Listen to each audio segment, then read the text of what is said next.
So we've set up the feeder for the sheet. The last thing we ran was envelopes.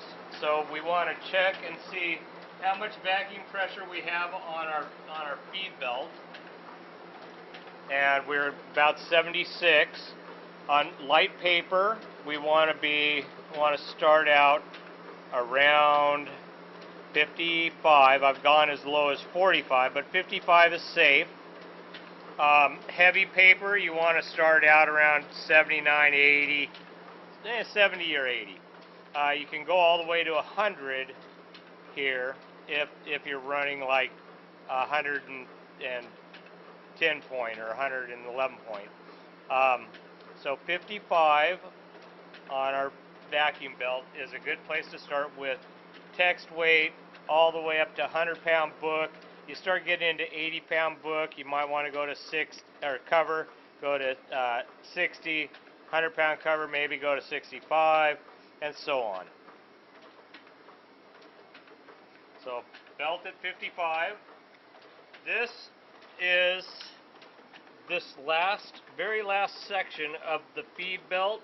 You can see there's openings where the vacuum is pulling the sheet against the belt all the way down to here, and then there's another opening right here at the very end, and that stabilizes the sheet.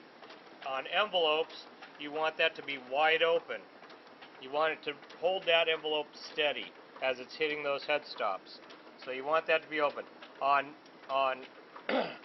book, all the way up to 100-pound cover, I generally run it just to where I feel it start to get hard to move.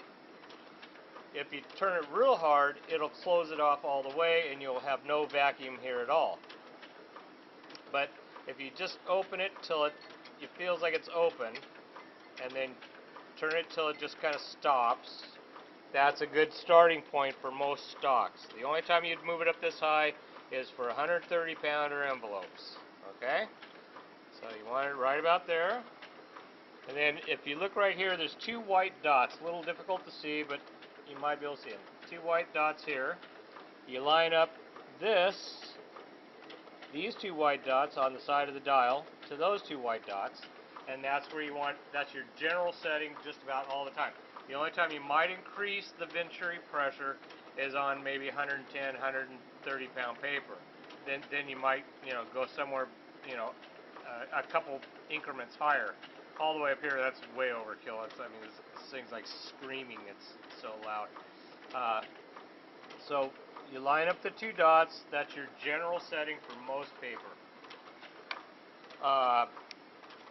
Spring tension on the side guide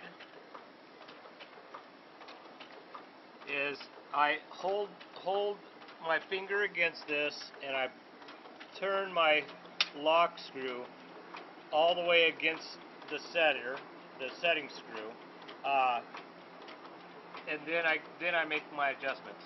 So on 130-pound envelopes, 111-pound, you're going to be pretty much down to the bottom. You're going to be squeezing that spring inside there quite a bit so that you get enough tension to pull the sheet over.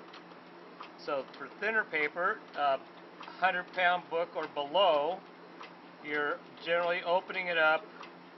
If you look at this arrow, I go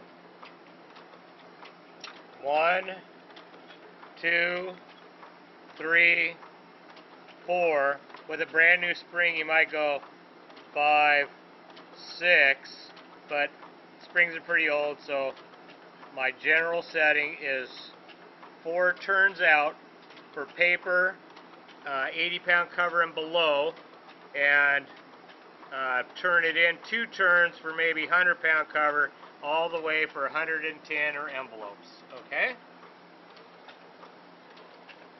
I hit that button on accident. Oh, that's okay.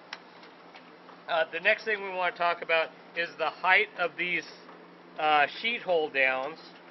And generally speaking, I used to change them a lot depending on the thickness of the paper. If you read the manual, it tells you to take 3 sheets, stop the press, take 3 sheets, put them under the headstop, and set them individually against the paper.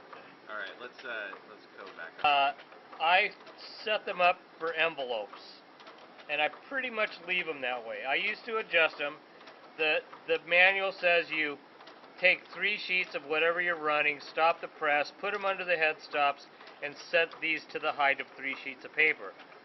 I leave them set up for envelopes all the time. The only thing I change is how much spring tension I put on the springs. So that would be no spring tension, and this thing's going to be bouncing up and down when the paper goes through. It's going to be going like this, bump, bump, bump, bump. Okay? So my first setting would be to loosen this